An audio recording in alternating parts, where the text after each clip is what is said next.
Senator Win Gatchalian wants assistance provided to small businesses amid the Middle East conflict. Kumuha tayo ng detalye mula kay Dexter Ganibe ng Abante. Dexter, ano pa ang sinabi ni Senator Win at ano ang plano para matulungan naman ang mga MSMEs? May nanawagan si Senate Finance Committee Chair Win Gatchalian sa administrasyon na isama na sa babalangkasing pagtugon sa krisis ang mga micro, small, and medium businesses sa bansa. Kasunod na rin ito ng naitalang 4.1% na inflation sa buwan ng Marso, kasunod ng pagsirit ng oil prices. Sabi ni Gatchalian, hindi na lang mga nasa transport at agriculture sector ang apektado ngayon dahil maging ang mga maliliit na negosyante ay ramdam ang epekto ng krisis dahil dito sa inflation.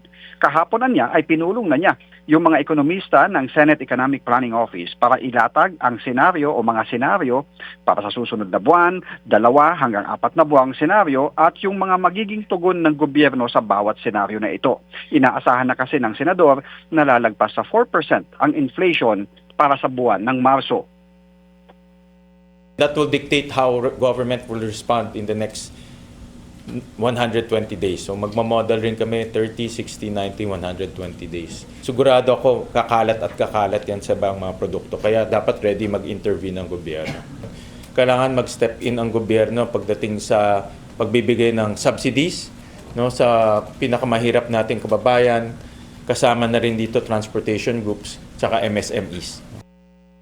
May magpapatawag naman ng isa pang Protect Committee hearing itong si Senator Gatchalian sa susunod na linggo para alamin yung mga hakbang ng gobyerno sa patuloy na krisis at itong mga epekto ngayon ng mataas na inflation. Dexter, speaking of the scenarios na sabi mo pinag-usapan nila, ano ba ang pinaka-urgent na dapat aksyonan according to Senator Win at doon sa mga ekonomista na nandun sa discussion? Ang una sa kanyang listahan ay yung pagbibigay ng ayuda, ng tulong doon sa ating mga kababayan dahil yung mga pinaka-vulnerable, sabi niya, yung mga nasa transport at lalo na din itong mga micro na enterprises na siyang aaray na ngayon dahil magiging, sabi niya, magkakaroon na ng domino effect itong mataas na inflation. Okay, maraming salamat. Dexter Ganibe ng Abante, nag-uulat mula sa Senado.